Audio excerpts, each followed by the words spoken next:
Kanchipuram Vakula silks నాణ్యత మా ప్రాధాన్యత. మదీనాగూడ, మియాపూర్, హైదరాబాద్ లో త్వరలో శుభారంభం. ఏంటి చిన్నప్పుడు అంతా అంటే పాటలే ఫోకస్ చేసి పాటల్లోనే లేదు, దేన్ని ఫోకస్ చేసేదాన్ని కాదు. అక్కడికి ఆటోగ్రాఫ్ బుక్లో అంటే ఎవ్రీ ఇయర్ ఎండ్లో అందరు ఆటోగ్రాఫ్ బుక్స్లో అంతా అలాగా రాసుకుంటారు కదా. స్లామ్ బుక్స్ అమ్మో ఎంత మార్కెటింగ్ అంటే ఆర్టిస్ట్ వాళ్ళకి వేరే వాళ్ళందరికీ కూడా ఆ టైంలో ఫుల్ సూపర్ సేల్స్ వాళ్ళకి. అప్పుడు రాయమంటే ఎయిమ్ అని సీక్రెట్ అని రాసేదాన్ని, ఎందుకంటే నాకే తెలియదు. ఓకే, అలా ఏమంటారు స్కూల్ కంప్లీట్ అంటే స్కూలింగ్లో ఎలా ఉండేది? లైక్ స్కూల్ ఇప్పుడు ఇంట్లో వేరు, ఓకే ఏదో అల్లరి చేస్తావు అమ్మ నాన్నగారు, ఓకే. స్కూల్లో ఎలా ఉండేది? అంటే చాలా మంది మధ్యలో ఉండాలి, ఫ్రెండ్స్. అవును, అస్సలు మాట్లాడేదాన్ని కాదు. ఓకే, అసలు చాలా కామ్. ఎంత కామ్ అంటే ఫ్రెండ్స్ కూడా లేరు నాకు, అంత కామ్ నేను. ఎందుకు అలా? అంటే నచ్చేది కాదా, భయం వేసేదా? లైక్ ఇప్పుడు నార్మల్గా ఏదో ఒకటి గట్టిగా దెబ్బ తగిలితేనే కదా జోలికి వెళ్ళము. ఒకటి చాలు నాకు, ఒక డోస్ చాలు అనమాట. ఏం జరిగింది అలా? అంతలా ఏమీ కాదు, నాకు నార్మల్గా ఎవరికి ఇష్టం ఉండదు కదా ఇక్కడిది అక్కడిది అక్కడ చెప్పడం. సో నార్మల్గా వాళ్ళు బీటెక్లో కూడా ఆ చైల్డిష్ మెంటాలిటీ పోదు కదా చాలా మందికి. సో అలా చెప్తూ ఉంటే నాకు చిరాకు వచ్చేది అనమాట. ఓ వీళ్ళు కరెక్ట్ కాదు, వీళ్ళకి ఇంత ట్రస్ట్ చేశాను, వీళ్ళని వేస్ట్, నా టైం వేస్ట్ అయింది అని వదిలేస్తాను అంతే. దాంతో ఇంకెవరిని నమ్మబుద్ధి కాదనమాట. నమ్మబుద్ధి అంటే మాట్లాడతా ఫ్రీగానే, కానీ అంతే. ఎక్కడ ఉంచాలంటే పాపం వాళ్ళే ఉండిపోతారు చూసి. ఎలా అంటే ఇప్పుడు కర్ణాటక సంగీతం నేర్చుకున్నావు సరే, బట్ సినిమా పాటలు అవి వింటూ ఉండేదాన్ని అప్పట్లో? Of course. కానీ కాంపిటీషన్స్ అంటే మనకి ట్రాక్ లో పాడాలి, యూనో టెంపోతో ఈక్వల్ గా పాడాలి, శృతిలో ఉండాలి, టెంపో శృతి రెండు కలిసి ఉండాలి. అప్పుడు ఎలా అంత అది నాకు తెలియకుండానే నాకు వాళ్ళు లీడ్ ఇచ్చేది నాకు అర్థమైపోయేది. సో వినడం వల్ల కాదు, ఈవెన్ ప్రైవేట్ సాంగ్స్ ఎక్కువ అయ్యేవి అప్పుడు competitions. So private songs is completely our style, ఎవరిదో విని నేర్చుకోవడం అన్నది లేదు కాన్సెప్ట్. సో ఏ పాట మా టీచర్ నేర్పిస్తే టీచర్ లాగా అఫ్ కోర్స్ పాడలేము, అది మన స్టైల్ అయిపోతుంది. సో అప్పుడు private songs, patriotic songs, light music songs చాలా వచ్చు అనమాట. అంటే నేర్చుకునేదాన్ని నేను మేడం దగ్గరికి వెళ్ళి. సో అదేంటంటే కంప్లీట్లీ ఆర్ స్టైల్. ఆ సాంగ్ తీసుకున్నామంటే అది మన స్టైల్లోనే పాడి వినిపించాలి. అండ్ అది ఆర్కెస్ట్రా బిట్స్ కూడా ఆన్ ద స్టేజ్, ఆ రిహార్సల్స్ అవి ఉండేవి కావు ఫైనల్స్కి వచ్చేసరికి. ఆన్ ద స్టేజ్ ఇది నేను లోకల్గా అండ్ ఇంటర్ స్కూల్ జరిగే కాంపిటీషన్స్ గురించి చెప్తున్నాయి, ఇంటర్ కాలేజ్ కాంపిటీషన్స్. వాళ్ళు లీడ్ ఇవ్వడం, మనం స్టార్ట్ చేయడం, అది కూడా కౌంట్స్, మార్క్స్ కౌంట్స్ అనమాట. అది రిహార్సల్స్ లేకుండా ఆన్ ద స్పాట్ అలా తెలుస్తూ ఉండేది అంతే. దాని తర్వాత యూనో ఏమంటారు, బీటెక్ అయింది, ఎంబీఏ అయింది, చదువులోని లైక్ నేను ఒకసారి మీ ఇంటికి వచ్చినప్పుడు కూడా మీ నాన్నగారు కూడా చెప్పారు, లైక్ చదువులో కూడా you're bright student, at the same time music not very bright, నేను అబోవ్ యావరేజ్ అంతే, ఒక 80s. అదే 80s అంటే మాకు బ్రైట్ స్టూడెంట్ అనే అర్థం. అది అబోవ్ యావరేజ్ అనుకుంటే ఇంకా 100%కి నీకు 99 వస్తే కానీ బ్రైట్ స్టూడెంట్ అని అప్పుకోవేమో నువ్వు. నేను మ్యాథ్స్లో చాలా వీక్. ఎంత వీక్ అంటే ఒక అమ్మాయి ఉండేది ఇక్కడ, నేను ఇక్కడ చదువుకునే టైంలో. ఆ అమ్మాయి నాకు చాలా హెల్ప్ చేసింది అనుకున్నాను. ఆ అమ్మాయి వల్లే నేను ఎంత డల్ అయిపోయాను, మ్యాథ్స్లో డల్ అయిపోయానని కూడా ఇప్పుడు అనిపిస్తుంది. ఆ అమ్మాయి మొత్తం చూపించేసేది నాకు, చెక్గా కాపీ కొట్టి రాసేదాన్ని. అమ్మో, కాపీ కూడా కొట్టే ధైర్యం ఉండిందా నీకు?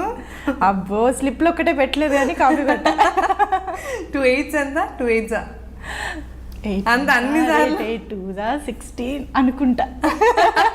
అమ్మో, నాకంటే ఘోరంగా లెక్క పెట్టుకుంటున్నాం. సూపర్. కానీ మనకి ఇంటర్మీడియట్ అయ్యి ఇంజనీరింగ్, అంటే ఇంటర్మీడియట్ టు ఇంజనీరింగ్ ఈ ట్రాన్సిషన్లో చాలా మందికి అనిపిస్తుంటుంది. ఎందుకంటే ఫ్రెండ్స్ అందరూ కూడా పక్కన ఉండేవాళ్ళు, నువ్వు బాగా పాడతావు కదా, పాటలే తీసుకోవచ్చు కదా, ఎందుకు ఈ చదువు అంతా? లేదు, అంత అలా సలహాలు ఇచ్చేవాళ్ళు ఎవ్వరు లేరు నా చుట్టూరు, అసలు ఎవ్వరు లేరు. ఈవెన్ మా రిలేటివ్స్ మాట కూడా నేను వినేదాన్ని కాదు, వినను కూడా. వాళ్ళందరూ పాడమనే వాళ్ళు ఎవరికి ఇన్ఫ్యాక్ట్ అంటే sailing on 2 boats is not a good thing అని అప్పుడు అందరూ అంతే అంతేగా. సో అమ్మ నాన్నకి ఏం అబ్జెక్షన్ లేదు, అఫ్ కోర్స్ వాళ్ళ ఎంకరేజ్మెంట్ వల్లనే నేను ఈరోజు పాడుతున్నాను అంటే ఇంకా వాళ్ళే.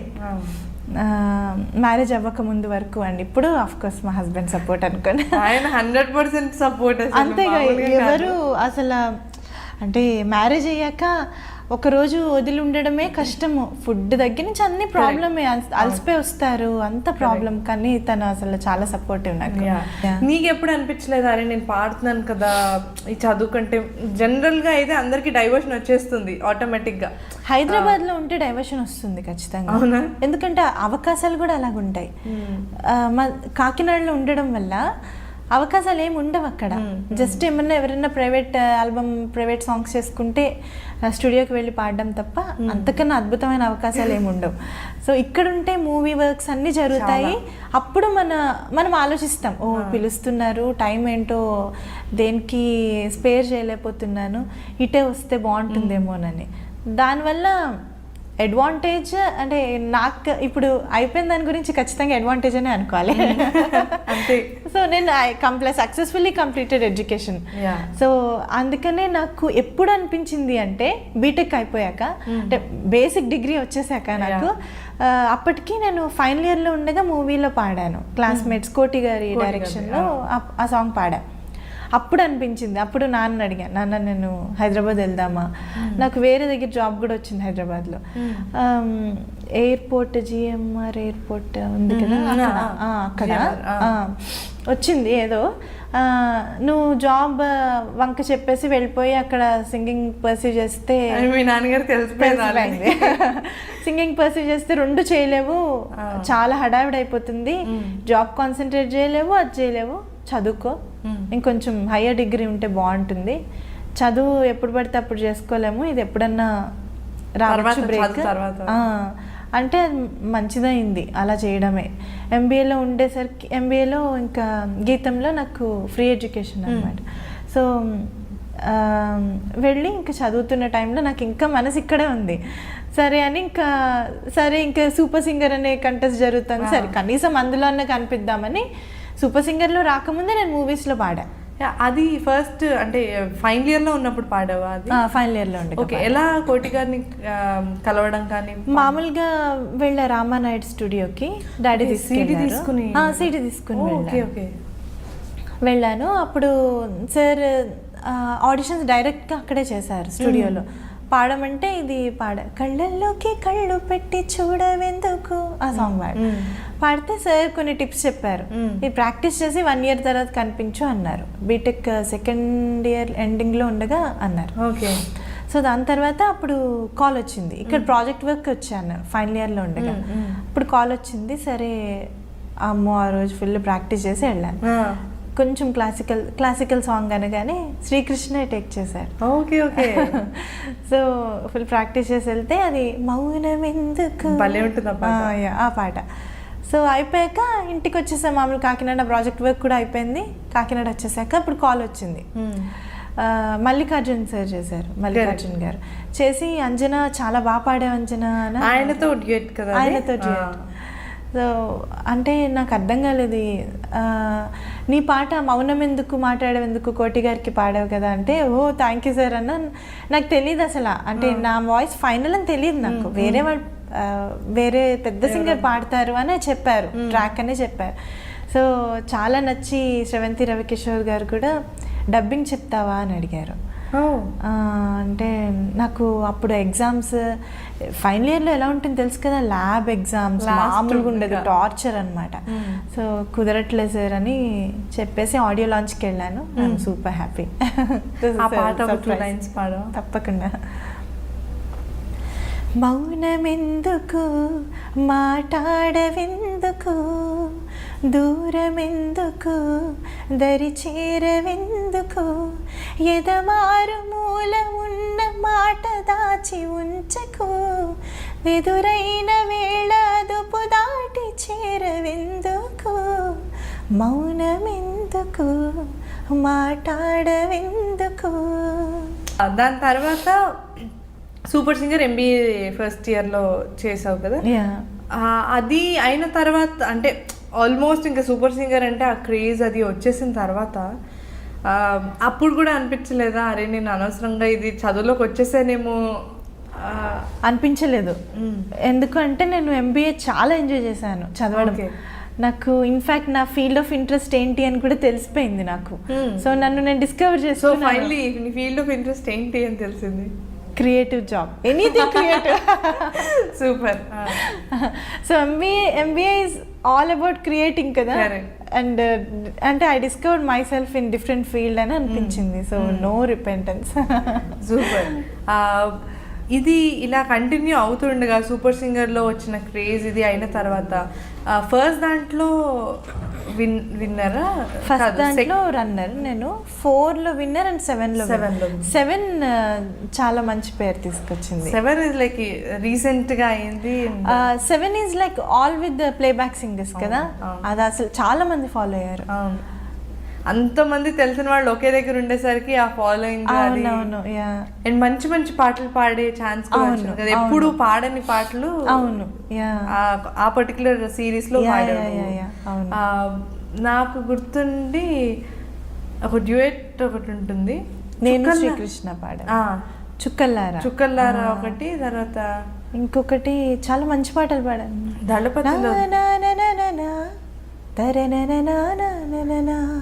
దళపతిలో కూడా పాడారా? సింగరాల పైరల్ అదా? అది కాదే. ఇంకొక పాట ఏంటి, స్వర్ణలత గారు. స్వర్ణలత గారు, అవును. ఏదో ఒక పాట చిన్న బిట్ వస్తుంది. అవును, ఇలాంటివి ఏవేవో నాకు కూడా గుర్తున్నాయి చాలా. అలా చాలా మంది అంటే తెలిసి చేస్తారో తెలియక చేస్తారో కానీ ఏదో ఈజీగా అనడానికి బాగుంది కదా అని చెప్పి అనేస్తూ ఉంటారు. ఆవిడ వాయిస్ లో ఉంది, నువ్వు ఆవిడలాగా పాడుతున్నావే అంటే మనకు అనిపిస్తూ ఉంటుంది, అరే నేను కదా పాడాను, ఈ పాట నేను కదా ఇది చేశాను అని చెప్పి. అలా అంటే ఇప్పుడు కాంపిటీషన్స్లో పాడేటప్పుడు జనరల్గా వాళ్ళు కొన్ని సాంగ్స్ వాళ్ళు ఇస్తారు అని అంటారు. అలా నీకేమైనా ఇచ్చారా మరి? అంటే ఎవరు కాంపిటీషన్లో పాడడానికి? ఇప్పుడు సూపర్ సింగర్ కానీ ఇదంతా మ్యూచువల్ గా ఉంటుంది. సూపర్ సింగర్ లో నాకు తెలిసింది, సూపర్ సింగర్ అంతకు ముందు పాడుతా తీగ వీళ్ళు ఊరికే లిస్ట్ ఇచ్చేసేవారు. So patriotic songs 10, folk songs 15, ఇలా డ్యూయట్స్ ఒక 10, ఇలా ఫోకిష్ డ్యూయట్స్, ఇలా ఫోకిష్ సోలోస్, మెలోడీస్, ఇలాగా ఒక లిస్ట్ ఇచ్చేసేవారు అంతే. అది మన ఇష్టం. ఫైనల్ గా వాళ్ళే సెలెక్ట్ చేస్తారు అందులో. ఓకే, అలా ఉండేది నేను పాడినప్పుడు.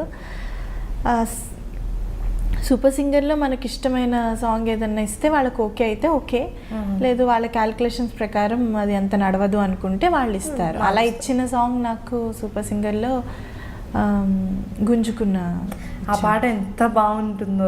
అండ్ ఆ వర్షన్ విన్న తర్వాత నీ వర్షన్ చాలా ఫేమస్ అయింది, అంటే చాలా మంది షేర్ చేయడం కానీ సోషల్ మీడియాలో ఎక్కువ సర్క్యులేట్ అయిన సాంగ్ కదా. అవునవునవును, చాలా.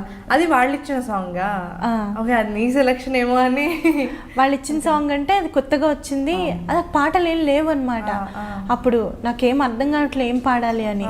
సో ఒక ఆయన కాల్ చేసి క్రూ వాళ్ళు ఈ పాట ట్రై చేయకూడదు అన్నారు. సర్లే ఏమీ లేదు పాట, ఇంకేం చేయను, ఇదే గతి అని ట్రై చేశా. ఏమీ లేదు ఇందులో అని మామూలు రిహార్సల్స్లో కూడా సూపర్ లైట్ అయిపోయింది ఆ పాట. అసలు ఏం బాగాలేదు అన్నట్టు ఉంది. మరి మీరు లవ్ మ్యారేజ్ అరేంజ్డ్ మ్యారేజ్? అప్పుడే అంటే ఆయన యుఎస్లో ఉంటారు, నువ్వు ఇండియాలో ఉండాలి, సింగింగ్కి మళ్ళీ అప్పుడప్పుడే వస్తున్నాయి కదా ఛాన్సెస్, అవి బ్రేక్ పడిపోతుంది అని ఏం ఆలోచించలేదా? ముందే మాట్లాడుకున్నారా? ఏం ఆలోచించలే నేను. నాకు ఈ సింగింగ్ ఇదంతా పక్కన పెడితే I wanted to live very peaceful life. నాకు చిన్నప్పుడు ఒకటే కోరిక ఏంటంటే, అంటే ఇది చాలా సిల్లీగా ఉండొచ్చు, అందరికీ డ్రీమ్స్ ఉంటాయి కదా, అలాగే నాకు చాలా చిన్న వరల్డ్ అండ్ అది చాలా చిన్న డ్రీమ్ అనమాట. ఓకే, నేను మ్యూజిక్ చిన్నప్పటి నుంచి మ్యూజిక్లో నేను ఉండాలనే, పెద్దయ్యాక కూడా నేను మ్యూజిక్లో ఉండాలి, నేను మంచి ఇన్స్టిట్యూట్ పెట్టి క్లాసెస్ చెప్తూ ఉండాలి, ఆయన ఆఫీస్కి వెళ్ళి నాకు పూలు తీసుకురావాలి ఆఫీస్ నుంచి వస్తే. అంటే ఆ చిన్న డ్రీమ్ కూడా ఇంపాసిబుల్ అయిపోయింది ఈ బిజీ లైఫ్లో. ఎందుకు అంటే యుఎస్లో ఎక్కడ పూలు దొరుకుతాయి, ఆయన వచ్చి నీతో టైం స్పెండ్ చేయడమే, అంతకు మించి ఇంకేం లేదు. ఏముండదు. సో చాలా చిన్న డ్రీమ్ నాది. సో నేను అంత పెద్దగా ఏం ఆలోచించలేవు. సో ఫైనలీ ఫుల్ఫిల్ అయిందా లేదా, ఎప్పుడైనా తెచ్చిచ్చారా లేదా? అయ్యయ్యో రవి గారు ఏంటండి ఇలా చేశారు, ఈసారి ఇండియా వచ్చినప్పుడు కొనివ్వండి పోనీ. అప్పుడు ఇక్కడ ఆయనకి పాపం జాబ్ ఉండదు, హాలిడే లీవ్ పెట్టుకుని వస్తారు కదా. అయినా కూడా ఆఫీస్కి వెళ్ళాలి నా డ్రీమ్ ప్రకారం. డ్రీమ్ ఒక రోజు ఫుల్ఫిల్ చేయండి, ఏదో ఒక ఆఫీస్కి వెళ్ళండి, రోజంతా ఉండండి, ఈవినింగ్ వచ్చేయండి.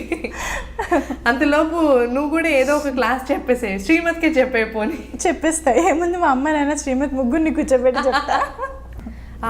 ఇక్కడ చాలా మంచి పాటలు పాడు, అంటే ఇక్కడ నాకు తెలిసి యూఎస్ వెళ్ళిన తర్వాత పాడావా? అనూప్ రూబెన్స్ గారికి, మిక్కీ గారికి షటిల్ చేస్తున్నాయి. ఓకే ఓకే, మంచి మంచి పాటలు పాడావు. ఫస్ట్ అనూప్ గారిని ఎలా కలిసావు? సార్ ఫస్ట్ మామూలుగా కాల్ చేశారు. సార్ కాల్ చేశారు, ఇవ్వలే. సార్ అసిస్టెంట్ కాల్ చేశారు. కాల్ చేస్తే అప్పుడు వెళ్ళాను. చాలామంది ఉన్నారు అక్కడ ఆ రూమ్లో. నేను పాడాల్సిన రూమ్కి వెళ్ళి ప్రేమ కావాలి మూవీలో సాంగ్ పాడా. ఈ నిమిషం నిత్యమైపోని ఆ పాట అన్నమాట. సార్ ఒక డిఫరెంట్ స్టైల్లో కావాలి అన్నారు, ఇలా పాడాలి అని చెప్పారు. నేను ఇంకా పాడాను, చాలా కూల్గా ఉంటుంది అంటే. ఆయనకి అంటే నీ గుర్తుంది ఫస్ట్ ఆయనకి పాడినది ఏంటి సాంగ్? ఇదే ప్రేమ కావాలి. ఇదేనా? ఈ నిమిషం నిత్యం అయిపోయింది. ఓకే, దాని తర్వాత మళ్ళీ మంచి నాకు తెలిసి ఒక పాట సుకుమారుల్లో ఒక సోలో పాడాను. కృష్ణుడిది ఒక పాట. అవునవును, యా చాలా బాగుంటుంది ఆ పాట. ఆ పాట ఒక 2 lines పాడు. Yeah sure. మనసులను వేలే, మాటలను వేలే, కనులను వేలే, కలలోను వేలే, తనువే నాట్యం చేసేని, నీ పేరు వింటే తనువే నాట్యం చేసేని. ఇది ఇలా ఎన్ని మంచి పాటలు పాడుతున్నావు, బట్ ఒక మ్యూజిషియన్గా ఒక పర్సనల్ లైకింగ్ కానీ లేకపోతే ఒక జానర్ కానీ ఉంటుంది. ఇలాంటి దేంట్లో పాడాలి, ఇప్పటిదాకా మనం పాడలేదు, అలా నీకు ఎక్కువగా ఇంట్రెస్ట్ అనిపించే జానర్ ఏది? నాకు కొంచెం అంటే ఒక సాంగ్ పాడాను రామ్ నారాయణ్ గారికి, పిచ్చిగా నచ్చావని. రీసెంట్గా వస్తుంది. ఆ music director, he's very talented. ఆయనకు పాడాను ఎప్పుడో ఒక 3 years క్రితం పాడాను. ఎంత బాగుంటుందంటే నాకు అంటే ఆ కైండ్ ఆఫ్ మ్యూజిక్ చాలా ఇష్టం అనమాట. అది నా వాయిస్ కింద ఉండదు, నా వాయిస్గా వినిపించడం నాకు ఇష్టం లేదు. ఓకే, సో ఎలా ఉంటుందంటే, ఊరేగే ఊరేగే మనసా ఈ వింతలే ఎందుకే, ఉయ్యాలలుగేవు వయసా ఈ కవింతలే ఎందుకే, కునుకే రాని వింత, అలా ఉంటుంది. అంటే చాలా సోబర్గా బ్యాక్గ్రౌండ్ మ్యూజిక్ లాగా నాకు అలాంటివి చాలా ఇష్టం అనమాట. మంచి ఫీల్ క్యారీ అయిపోతుంది అంతే. పాట వింటూ ఉంటే ఫీలే ఒక్కటే ప్రొజెక్ట్ అవుతుంది తప్ప సింగర్ ఎవరు పాడారు, ఈ వాయిస్లో ఈ క్రాక్ వచ్చింది, అది వచ్చింది, ఇది వచ్చిందని ఆ రిజిస్టర్ అవ్వదు అనమాట లిజనర్కి. అంత ఫీల్ క్యారీ అయిపోయే సాంగ్స్ నాకు చాలా ఇష్టం. సో అలాంటివి మంచివి నాకు రాలేదు ఇప్పటివరకు అవకాశం. సో నా ఇండిపెండెంట్ మ్యూజిక్లో నేను అలాంటివి చేద్దామని కోరిక. ఓకే, సో దానికి కంప్లీట్గా అంటే ఇంక ఇప్పుడు వీడియోస్ ఇప్పట్లో ఆల్రెడీ స్టార్ట్ చేసిన తర్వాత ఫస్ట్ మీ అబ్బాయి గురించి కదా స్టార్ట్ చేస్తావు? అవును. ఏంటి దాని టైటిల్? అంజనీయుడు. అంటే చాలా మంది ఇంగ్లీష్లో చదివేటప్పుడు ఆంజనేయుడు అని చదువుతారు తెలుగు వాళ్ళు, తెలుగు తెలియని వాళ్ళు అంజనీయుడు అని చదువుతారు. అంజనీ పుత్రుడు అంజనీయుడు అంటే. ఆంజనేయుడు అన్నా కూడా మా శ్రీమత్ అంటే పేరే ఆంజనేయుడు పేరులో ఇంకొకటి అనమాట. శ్రీమత్ అంటే ఇంకొక పేరు ఆఫ్ ఆంజనేయుడు. సో ఎలాగైనా ఒకటే కదా అర్థం అని ఇంకా ఆంజనేయుడు ఈజ్ బెస్ట్ టైటిల్ అనిపించింది. ఈ టైటిల్ నాకు సజెస్ట్ చేసింది శ్రీమణి గారు. ఓకే ఓకే, శ్రీమణి గారే ఫస్ట్ సాంగ్ రాశారు, లిరిక్స్ రాశారు. సో అది ఏంటి, చిన్నారి పొన్నారి బంగారు కన్నా అల్లారు ముద్దంటి ఓ బోచి కన్నా ఆ చందమామ దిగి వచ్చినమ్మ నీ మోము రూపాన కన్నా. ఇలా ఉంటుంది. చాలా బాగుంటుంది. అండ్ మనకు తెలియకుండా యూనో ఒక ఎమోషనల్ బాండింగ్ ఉంటుంది కదా, ట్యూన్ లో కూడా అలానే ఉంది. ట్యూన్ లో చాలా ఉంటుంది. కార్తీక్ కొడకండ్ల మ్యూజిక్ చేశారు. తన మ్యూజిక్ నా ఫేవరెట్. ఎంత బాగా చేస్తారంటే తను. సో ప్రస్తుతంకి నా ఆల్బమ్స్ అన్నిటికీ చేసింది, అప్కమింగ్ అండ్ చేసినవి కూడా చేసింది తనే. ఈదిరా భారతం అని తర్వాత ఇంకొకటి చేశాను. అది మన సింగర్స్ అందరు పాడారు, మాక్సిమం అవైలబుల్ ఉన్న వాళ్ళంతా పాడారు. సో అది కూడా ఇప్పుడు అంటే మోదీ ఇది రాకముందు పరిస్థితి ఎలా ఉంది అన్నది చేసామన్నమాట.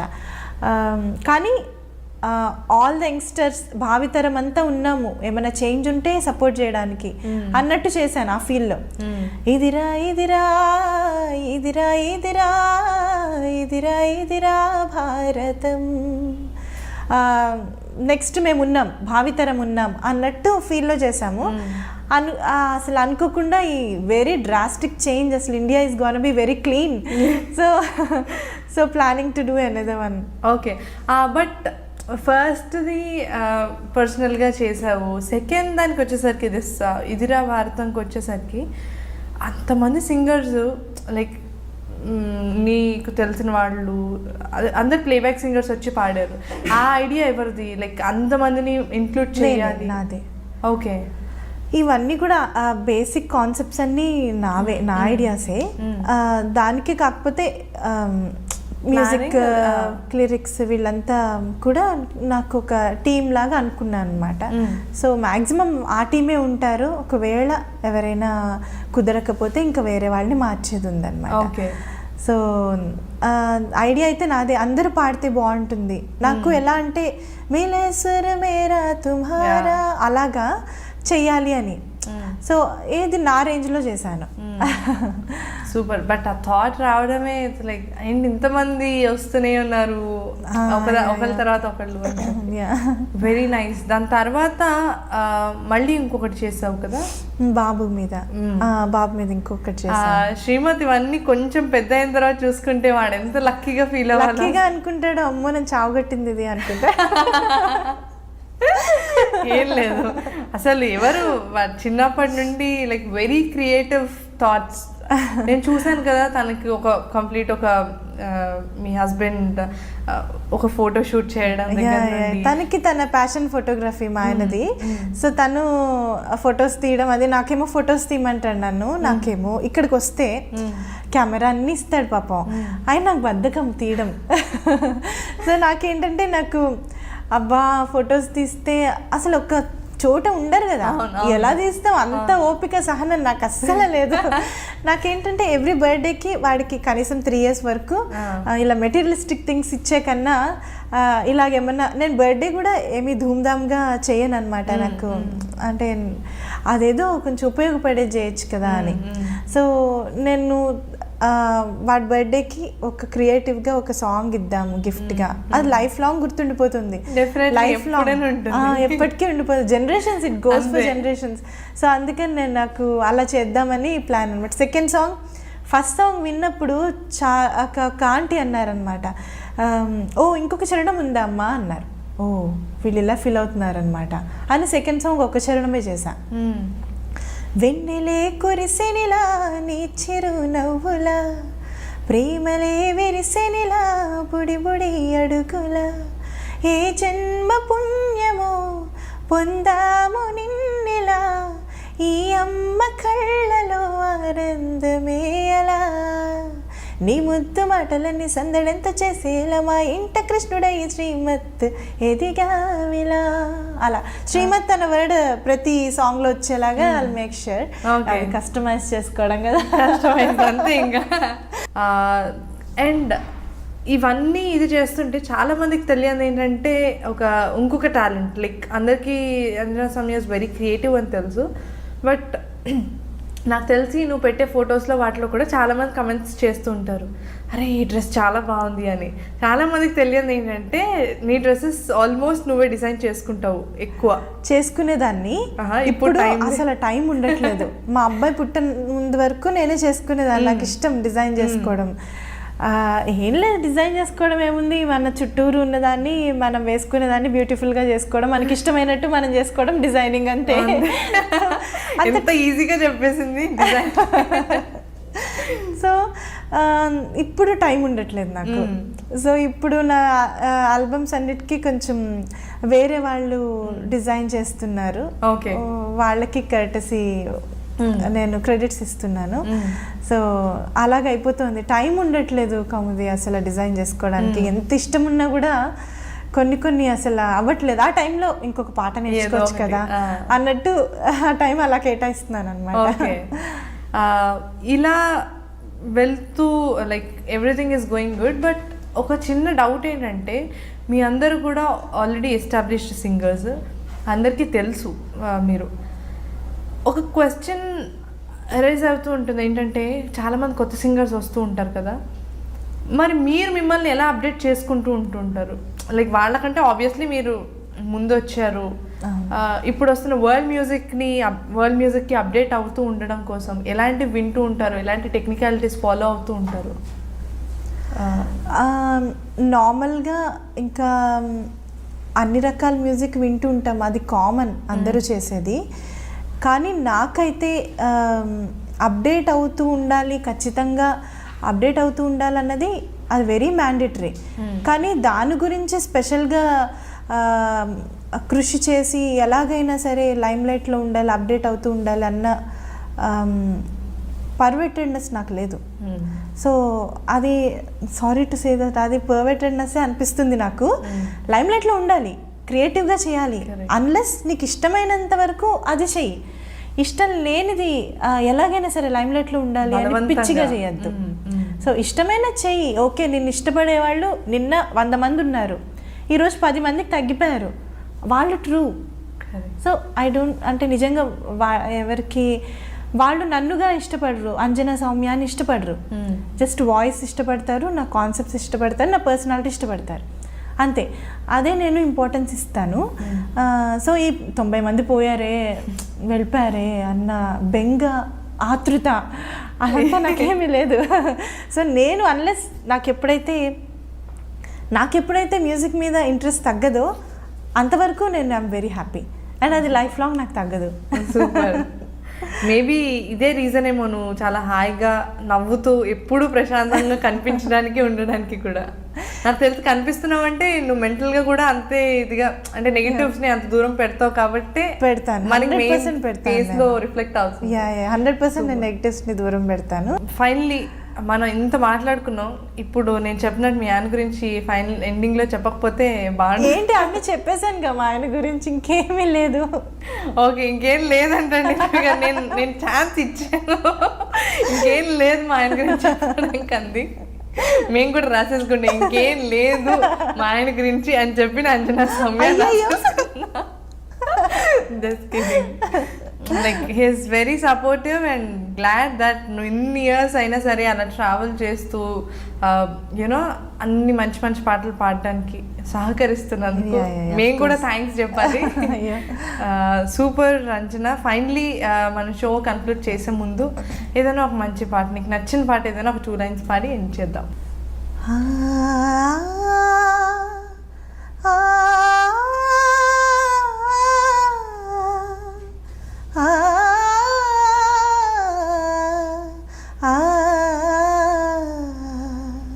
నా ఇంటి ముందున్న పూతోట నడిగావు, నా ఒంటి పైన చారే నా పైట నడిగావు, నీ చెవిలో సందే వేళ ఈ మాటే తెలిపేని నువ్వే నా ప్రాణమే.